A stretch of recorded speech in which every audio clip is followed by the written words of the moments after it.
Questions about the college football schedule linger. It is time to get the squad together. You're talking ball with the SEC squad, sponsored by Game Time. From Alabama to Tennessee, from Georgia to Oklahoma, from Auburn to Texas, it's the local experts of the Locked On Podcast Network bringing you scoops, breakdowns, and the most comprehensive preview of the upcoming SEC weekend. It's the SEC squad, and we have a seat for you. Hurt feelings and thin skin are prohibited. Squad up, you're part of the SEC squad. And it is the SEC squad. Sit back, grab your favorite beverage, and join us as we discuss some of the biggest offseason topics in the SEC. In today's episode, brought to you by friends at Game Time. Download the Game Time app, create an account, use our code LOCKEDONCollege, get $20 off your first purchase. All right, Dave Coulier's not here, but we got a full house. We start off, we got Zach Blackerby from Locked On Auburn, John Miller, Locked On Mizzou, Stephen Willis, Locked On Ole Miss, Corey Burton, Locked On Vandy, Clint Shamblin, host of Locked On Bulldogs, and Eric Kane, Locked On Vols, John Neighbors, Locked On Razorbacks, Luke Robinson, Locked On Bama. I'm Chris Gordy, Locked On SEC. Gentlemen, welcome in. A loaded show today. And we're going to get started here because this used to be one of the biggest weeks in college football. I mean, we all look forward to it, fax machines and all this, or for Luke, it was old pen and paper and give it to a bird and let him fly in to give your commitment. National Signing Day, like, it's not even a thing anymore. 98 to 100% of your class was signed in December, what we call the early signing period, but it's not the early signing period anymore. So I put it out to you, gentlemen. Should we just do away with this stupid February signing day? It's not National Signing Day anymore. Well, I'll say this. There are two players in the top 24/7 player rankings, two players out of that are unsigned. That is ridiculous. And I'm with you. Look, there is nothing I enjoyed more than this. I have called in sick to work, and I work for my family business so many times during national recruiting signing. Because you can't get fired. I can't. Oh, well, that's there you go. And I've done that many times. I remember being there just very sick, actually. I was actually sick this time when Rashaan Evans picked Alabama. I remember sitting there watching all these guys. I just loved it. I loved it back when I was at Alabama in the early 90s. And now it's just not the same thing. It's just completely different. And just let it be gone. Let it move on. I'd be fine to get rid of this thing. Yeah, it's ridiculous. I have Roquan Smith fax machine still in my mind. My favorite story, UCLA bound Roquan Smith, one of the best linebackers. I count the best linebacker in Georgia history, doesn't go to UCLA because a fax machine malfunctioned, and he got over to Georgia. It was a delay. Georgia gets on the horn, calls him up, comes on over that way. We don't have those type of tension and drama and stories anymore. And it's ridiculous. Just go to one signing period. This is a show at this point for I don't know who. You know, one really cool thing is a little bit of inside baseball right now. Me and Corey used to work at rivals.com at the glory days of signing day. And part of our job was to import players into the database at small schools like Miami of Ohio and Toledo that might not have been in there. Well, one of the guys that was on my team accidentally put a Miami of Ohio guy or something like that at 4 stars. That ended up allowing them to win the recruiting contest for that year for the conference. Before it could be corrected, the school had put out to everybody that they won the recruiting battles for that year. I remember so that. That was the early 2000s at rivals.com. Who was it? Do y'all remember who made that mistake? It was John Leggett. Yes. Throwing it out there. I didn't expect you to answer that. Oh, he's not listening. Yeah, I mean, he would be the first to tell you it was him. Yeah. Yeah, he crowned Miami of Ohio recruiting national champions. Yeah, he was the MAC god. Should the question be? I mean, February signing period is nothing anymore. I mean, it used to be a national holiday and all that. I'm personally fine with the December signing period. They moved it up this year, which was a big help. But the month of December in general is just. I mean, I know these guys are getting paid a whole lot of money, but like, why on earth would anybody ever want to coach college football right now? No. You know what I'm saying? Like December alone, think about it. You got signing day, you got transfer portal, you got conference championships, you got playoffs. You're trying to retain your own roster, trying to deal with COVID players. That's about to be done with now. But anything to help that month loosen up a little bit, and moving signing day up to the 4th and 5th this year helped. But should there be an August signing period and then a February signing period? Because, you guys know this, that worked in the recruiting industry. It's, June officials, July commitments, August commitments, and then you go play your senior season. Why not have a signing day then and just get rid of the December one and then maybe keep the February one? That would truly be an early signing period. Yeah. No matter how you slice it and dice it, the recruiting calendar is always going to suck for these college coaches. But I like the idea of having, the ability to sign right before your senior season. That way you have no worries. And that would truly be an early signing period, and then go back to the February as the second signing period. No hoopla around the February one, I guess, or you figure out what do you do in the situation where you sign with a school and the coach that recruited you either left or got let go? Do you just have stipulations? If your head coach leaves, I say there? you get out of it. You get out. But if your position coach or recruiting, whoever, as long as it's not a head coach, who cares? But wait, what about this? What about this? What if you sign in the August period or whatever? I would be more worried as a guy with the AHSA radio network, and I love watching Alabama high school football. I would be worried some college coaches would contact the coach of that current high school player and say, hey, maybe you don't play him as much. Maybe give him the rock a little less, because I don't want him beat up coming to my campus. Or I just don't want college coaches dictating what the high schools do with the certain players because they already have them. Right now they can't, because they can be committed, but everybody's up for the highest bidder right now. We all know this. So I would be a little worried about that. If someone's going to opt out, they're going to opt out. It doesn't matter. That's just going to happen. Even if they're not signed, they're just going to opt out and then make their decision, go train or whatever, if that's what they want to do. I don't think that's going to make any difference. Let me shift this also into the other question I wanted to pose to you guys. The transfer portal. Coaches voted a couple of weeks ago that they want to cut down to just one single 10-day period in January, citing they want to preserve the integrity of bowl season. So that would mean next year, January 2nd through the 12th, will be the transfer portal. There will be no December portal. There will be no April post-spring portal. One portal for everybody. What say you guys? I'm sorry, I just had to chuckle at the idea that the NCAA is worried about the integrity of bowl season. That's the funniest thing I've heard in a month. So thank you for that, Gordy. You made that sentence too long. The NCAA worried about integrity, period. Yeah, right, exactly. Do they know what that word is? Is that too big of a word for them? But actually, to Gordy's point, I'm actually in favor of it completely, because this is my plan. This is what I think they should do. The FCS game that happens during the regular season, that should be the spring game for these Power 5 programs.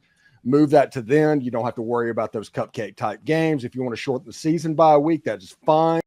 You'll have a situation to get the playoffs and all of that. You move the calendar around there, but nobody is going to do anything as long as they have to worry about losing players after spring practice. They're not going to release depth charts. They're not going to have a live televised game. They are so risk averse in the college coaching area that until that transfer portal window is gone, spring football is essentially gone.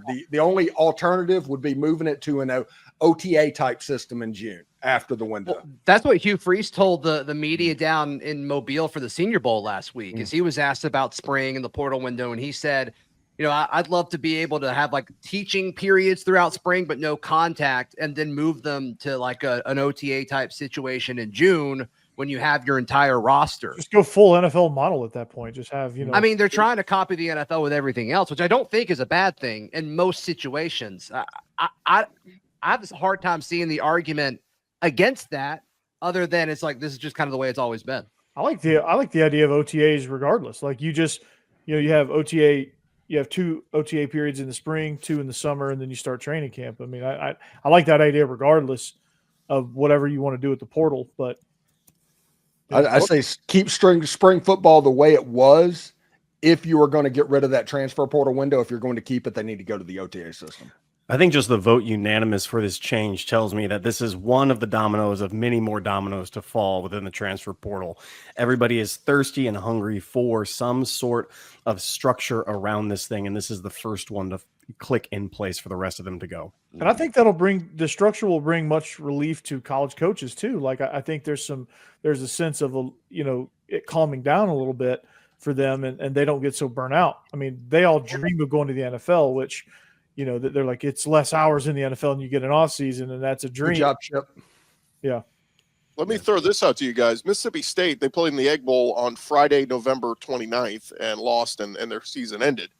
Is that too long for a school like them to wait till first week of January to address their roster in the portal? No. All right. Just throwing it out there. You got some teams that the season will end way sooner than for others. You know what I mean? Yeah. If you want your season to end later, win games. Yeah, make a bowl game. Yeah. Speaking of the NFL, that's the case there too, and it doesn't seem to necessarily hurt the teams who are in free agency who didn't make the playoffs. So that doesn't matter. Yeah. What about like coaching searches too? Like what do y'all think about, like, as far as bowl game stuff, or like, you know, in the NFL they're trying to figure out how to guardrail that as far as when they can interview and have like a coach's signing period too. Like what do you guys think about that? I am very pro coaching portal. Yeah, if you're going to make players do it, you're going to regulate that. Yes, I am very pro coaching portal. The problem becomes there's recruiting, right? I mean, every coach has to get started immediately on recruiting, so you can't have them wait to change jobs, right? Yeah, like what does that mean to set certain dates where you can make, like, you can't fire a coach unless it's during a certain time? Is that what you're saying, Stephen? Basically, the only time that you can make coaching hires is in within like a 2-week period, immediately following the season. There's no pronunciation. If you do it to players, you might as well do it to coaches too. Why don't we just do Jimmy Sexton hosts an auction and everybody just comes in, the highest bidder? He does that anyway. Yeah, I was gonna say, would that be any different? Yeah, that's what he does. Just televise it, put it on ESPN. We'll do a live auction. Can you imagine how crazy that would be? Odell Beckham would love that live auction, I'm sure. Yeah. He wouldn't be offended at all. Yeah, you're sitting here, and Florida wanted to get rid of Billy Napier after the first game, and it lasted for 8 weeks during the season. And there was so much Lane Kiffin smoke, and then Billy saved his job from what it was. That should have never happened. It shouldn't have been a possible thing, and it shouldn't even be a consequence that they could fire their coach in the course of the season. You just have to finish the season, and then you make the change. No more of this willy-nilly stuff unless you're going to quit bitching about players opting out of bowl games and not playing football. You saying 2 weeks after the end of the regular season, or 2 weeks after the end of the after the last game? After the last game of the regular season. No, the last game you play. Like if okay, so team is different windows. See, I think different windows would be tough to work it out than just I think in terms of when people are looking, and I don't know about that. I don't know if that's actually workable. I think you should just deal with bowl games. Yeah. Good luck with that. I'm not. But here's the thing is I've had this theory before, and no one's going to listen to it. It's fine. But I've always felt like if you get away with bowl games, use that as your spring game.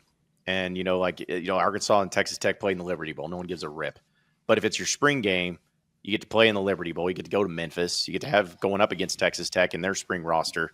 I just feel like for so long, the bowl games, I get there's money in it and everything.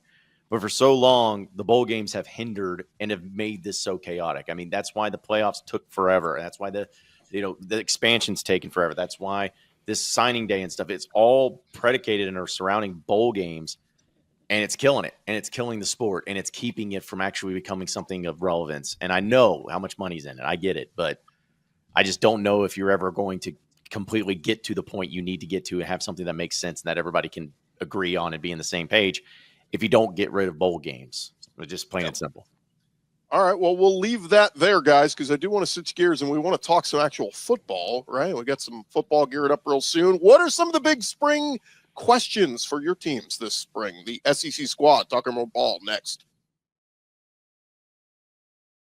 More with the squad in just a second, but want to remind you guys about our friends at Game Time. If you're looking for tickets to your next big event, whether it's a concert, comedy show, sports game, finding the right ticket at the right price can be a headache. But with Game Time Picks, it's never been easier. And here's how it works. With Game Time Picks, their Game Time app is going to do all the hard work for you. It curates the best deals, so you don't have to waste time searching through endless ticket listings. We've been using Game Time Picks, and it is the best. Here's why we love it. You can grab a super deal for a prime seat.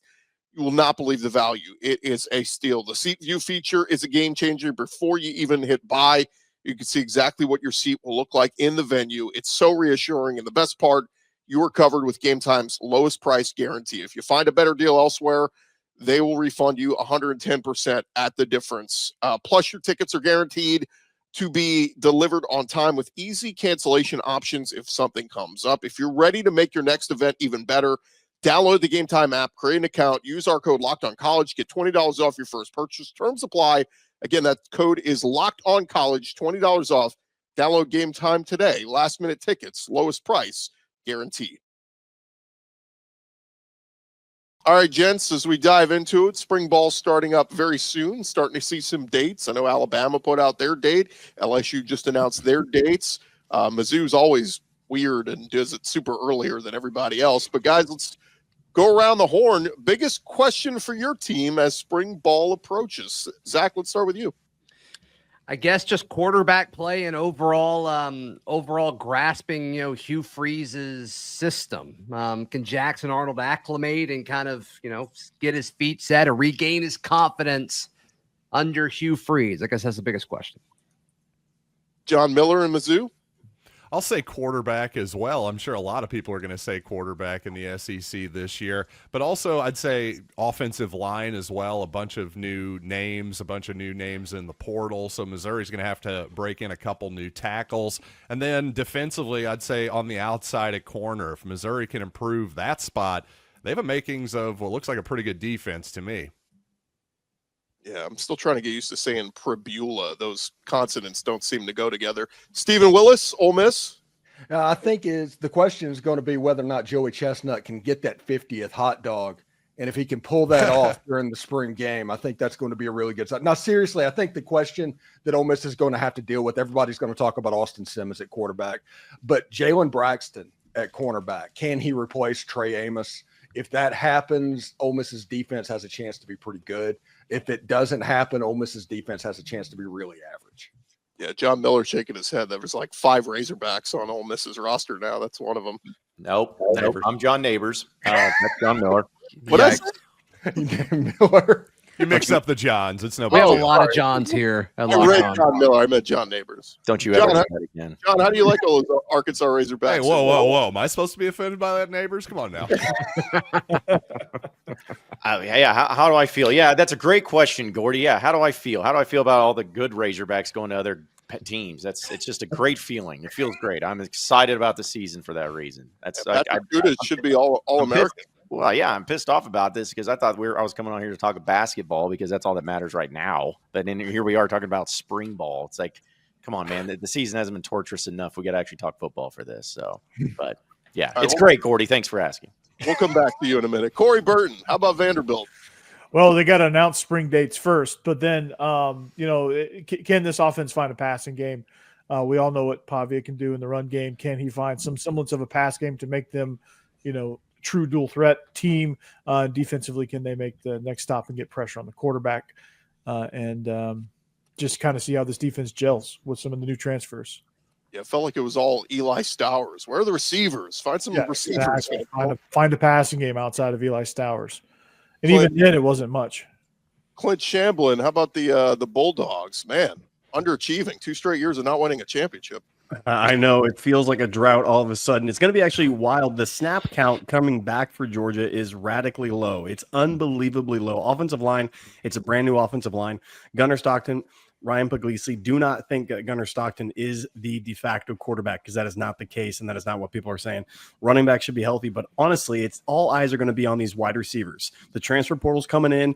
We got a bunch of firepower now. Kirby's listened, and Kirby went out in the portal and said, let me get the 2 best that I can find to pair with a running game and a stout defense that hopefully is going to be there. So can Georgia find its identity again? And that is in the trenches. That is not being 14th in the SEC in rushing, but near the top. And can the defense get back to what it was that won championships? Trenches is going to be my focus going into spring, and that's my biggest question. Are you disappointed that Arian Smith found his hands? He left him in Mobile? Corey. I can't. I'm not mentally prepared or emotionally prepared to talk about it.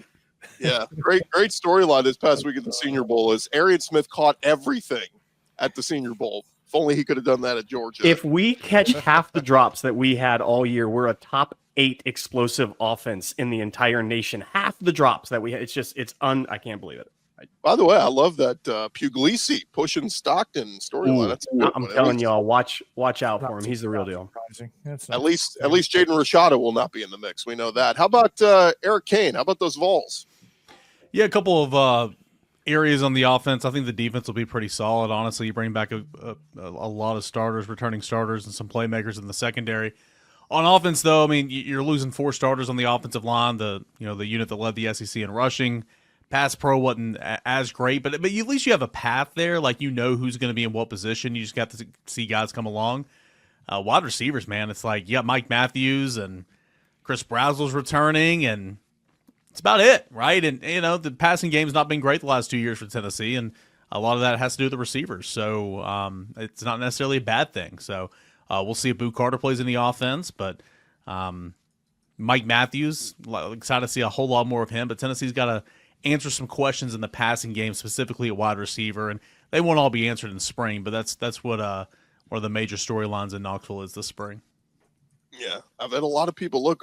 You weren't here last week, Eric, but a lot of people here said they think Tennessee falls out of the playoff this year. So we'll see if that happens. John Neighbors, I know you're excited about another year of Sam Pittman. Yeah, I'm tickled. There is a thing about the spring ball that Arkansas fans really are interested in, and that is how this team is going to look after losing the majority of their best players to other SEC schools in the transfer portal.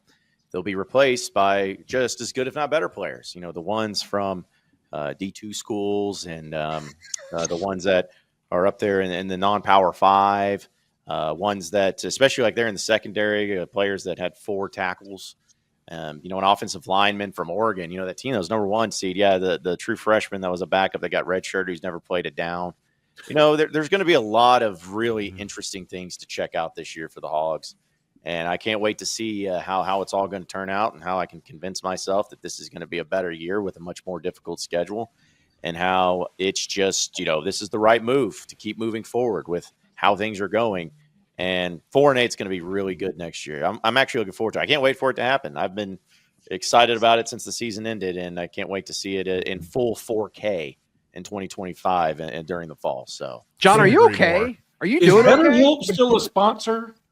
Like, what do you want me to say? Zoloft, perhaps? Please tell me. Like, I here's the thing. Y'all say all this all the time. John, you okay? John, y'all don't watch the Hogs for a living. That's what I do. So sit over there with a straight face and just give me something. Tell me, what is it that here's something you are excited about? You get somebody give John a talk space promo code. That's what you get, John. You get first go ahead, first crack at whatever coach you want when Sam Pittman inevitably gets hip replacement and can't come back for the season. You know what? That's a great point, because, Arkansas, when they fired Chad Morris, was actually the first Power 5 team to fire their coach. And they ended up being the last Power 5 team to fill that role. So being first crack isn't going to get me squat. Well, so, sorry, yeah, Clint's trying, John. Clint's trying to give you something. Well, that's what I'm saying. So you guys are all like, geez, John, why are you being such a Johnny Raincloud over there? It's like, well, if you give me something to be excited about, I would be nothing like, I would just be so pumped up and excited to get about a backup linebacker. But I got nothing. I have nothing. So You have Calipari in Kentucky. The other thing that I'd really like to talk about was, and I think the quarterback battle is clearly what is going to be number 1 at Alabama. Will it be Keelan Russell? Will it be Ty Simpson with the experience? Will it be Austin Mack, who knows these coaches better, talking about Grubb and DeBoer better than everybody else? That's kind of weird. It's going to be a lot of fun, but I think the second most fun position to watch this spring will be running back, because Jam Miller is coming back. But he's he's the kind of guy that'll give you 28 carries for 98 yards. I think Alabama fans would like somebody with a little more explosiveness. Is that A.K. Deere? Is that Kevin Riley? Is it Daniel Hill? Is it Richard Young? Hopefully it's going to be one of those guys, because I think they're going to need some more explosive plays out of that position next year. No doubt. It's look, Alabama's one of the few spring games I got to see it. I got to see what the quarterback's going to look like. We're not used to this at Alabama. It's going to be very interesting. All right, let's have a little fun when we return, guys. Super Bowl is this weekend. If I give you any current SEC player that will win a Super Bowl? The SEC squad talking all next.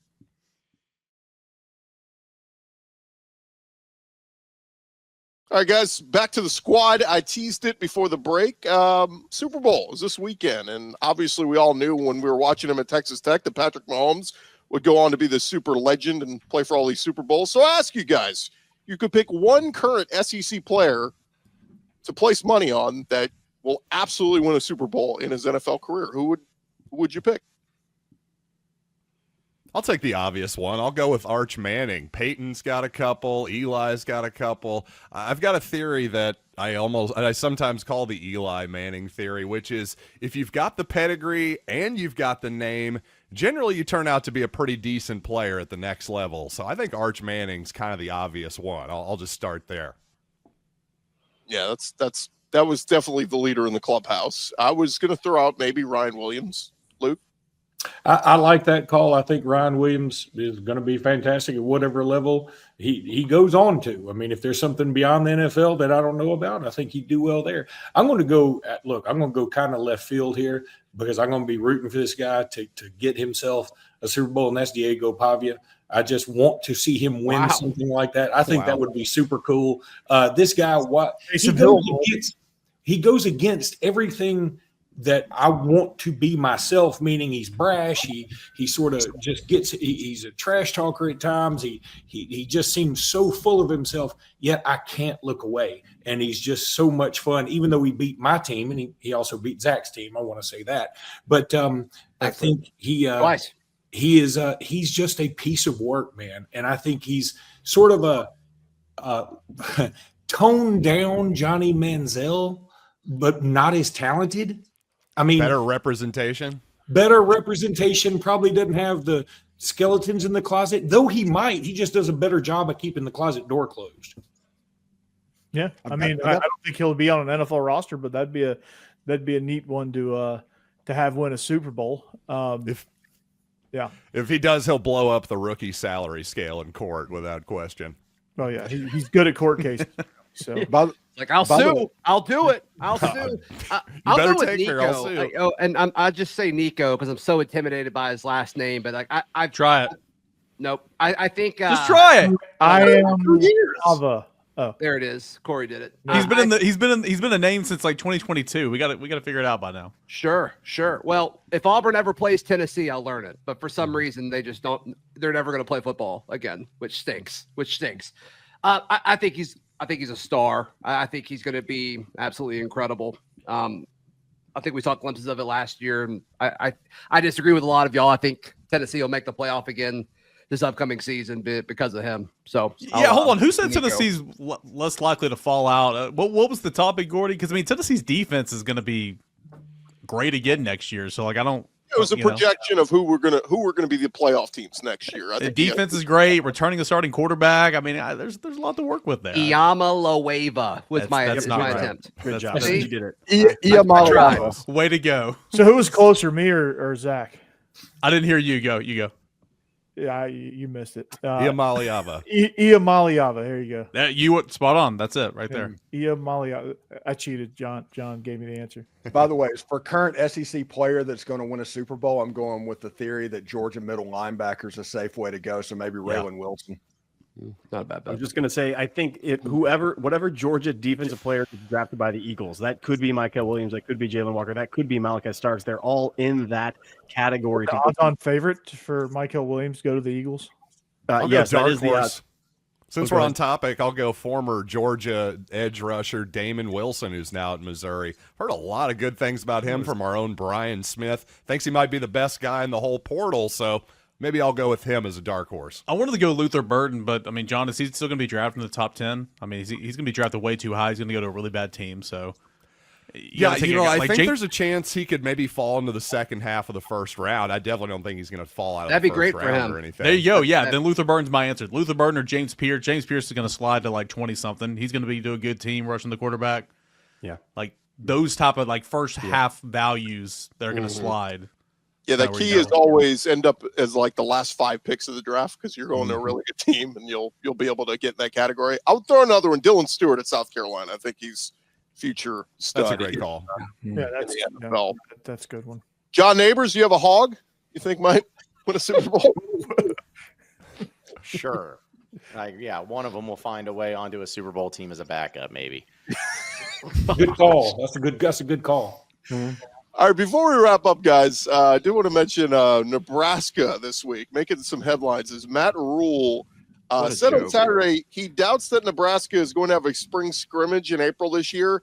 And his reasoning why, he said, I hate to say this, it's really because last year we were one of the more televised spring games, and I dealt with a lot of people offering our players a lot of opportunities. So are you buying Matt Rhule saying, God, everybody just saw our players and how awesome they were and started DMing them all saying, we need you, so we can't tell them. Here's my question with that. What Nebraska player really got that much attention that was so many of them come in droves to just rip people off this roster? You have one, Dylan Rhule is maybe it who people really care about, maybe a couple of offensive linemen, plus you just went to the portal and got a Notre Dame guy back offensive line onto your team. Like, stop this. Matt Rhule is posturing and it's disgusting. It's just like his stupid quarterback trying to be Patrick Mahomes. Matt Rhule is trying to be another coach, and it's just ridiculous. Like, this is, what are you doing, Matt? No coach in America wants to do a spring game. They'd rather have those scrimmages are closed. Have another scrimmage, another practice. You get stuff out of that spring game. Yeah, and using that as justification for like the scouting. It's like, you think that that's the tape that other coaches are watching where it's like, yes, like we want to learn more about players, so we're going to look at the spring game. That's crazy. Isn't the spring game just for fans anyway, though? Yes. I mean, you learn less about the players from the game. You learn more about the actual practices, right? Yeah. Yes, I mean, you're right. That's so well said, Luke. Which we also don't get access to. Nope. Yeah. Somebody just asked him, he had to come up with some answer, and he's just like, oh. I also just love like he's the like, idea that- I hate to say it. And as soon as Matt Rhule says, I hate to say it, I'm like, oh, he's going to like saying this. He's going to like saying whatever's next. He was looking forward to saying this. Matt Rhule's just upset that Lane Kiffin went in and got Prince Willem on Yellen. That is what upset you. Obviously, Lane Kiffin picked that out of the spring game last year, and he wasn't going to let that happen again. Yeah, that's totally it. Yeah, and you're right about spring games. We can't overreact to what we see. Luke, a couple spring games ago, I thought Kobe Prentice was the next coming at wide receiver, and that turned out not to be the case. I mean, look, I watch Auburn's spring game every year too, and I know Auburn's had some guys in the past that have really kicked butt in the spring game, and then you never see them in the regular season, so much so that Auburn fans are like, wasn't that guy awesome in the spring game? But the spring game it's just for us. It's not for anybody else. You're thinking a lot about Auburn on this show. I always do. I appreciate I'm that. from 10 minutes up the road. I can't help but think about y'all. Sure. What do you want me to do? I just knew there was a dig coming there. No, it wasn't a dig. I'm very careful. I want everybody to like me. Let's go to Locked On Mississippi You're in the wrong State. profession. Wow. Yeah, you messed up a long time ago. I was there, going to bud. say, well, I think I know. that train has I'm left trying the to get them. station. I'm trying to win them back. All right, guys, as we wrap up here, I do want to give a moment of zen. We do not talk much basketball or any basketball. So, John Neighbors, you got 60 seconds to gloat on John Calipari getting a win at Rupp Arena. You were there. Let everybody know how you feel. Well, it felt really great, actually, for a change to be relevant in some certain sport. I was there, and I got to see it in person and in 4K, as I say, and it was great to watch and great to actually experience there in person for it being on the other side of it, where usually it's the Arkansas Razorbacks that get their hearts ripped out. But instead, it was the other way around. So seeing it in the eyes of all those Kentucky fans and all of those people that really, really put it to them made me very happy. And I don't really know if Arkansas is going to do anything with this, but I will say that it was hilarious. And that's really what I got out of it. It wasn't like fun. It was hilarious. The national media, I got to listen to a lot of national shows today, and somehow, some way, that game turned John Calipari into a sympathetic figure. I'm talking about everybody was like, yeah, I was pulling for Calipari soon as he came out and they were booing him. And who would have ever thunk it? I mean, people were actually rooting for the guy that had no affiliation with Arkansas at all. It was kind of bizarre. Yeah. And John coined the perfect phrase of this game. And I heard cope with Pope. And I've laughed about that all day. Yeah. Well, that's just for all those Kentucky fans out there that who actually were really nice in person while I was there and very welcoming to me. But it's mainly for the ones that would not stay out of my DMs and would not start when Arkansas started losing. It's like, well, you may have something with Mark Pope, but as of right now, both coaches have not won in March at their respective schools. And so, good luck with you. But on Saturday, my coach was better. So that's all I care about. Pope does have 6 top 15 wins, Steven. So they're not coping with them. But yeah, it wasn't. I didn't coin the phrase. I just laughed at the phrase. It is a good phrase. Well done, John. Monster win, and we might have to give anytime something positive happens with Arkansas, we're just going to give John the floor because he's needs going it. through it with Arkansas sports. So we got to let him celebrate any positivity we can get. Or maybe I just don't come on. And then we need you here. We need you here for sure. Yeah, we could give him a promo code with Talkspace or something like that. Yeah, I think so. Yep. Hogs by 90. That's going to do it for this edition of our SEC Squad. Thank you guys for watching and subscribing. And remember to check out your favorite SEC show. Just search Locked On, and whatever your favorite SEC school is, we'll be covering your favorite team every day throughout the offseason. And don't forget, I'll have you covered with Locked On SEC, part of the Locked On Podcast Network, covering your team every day.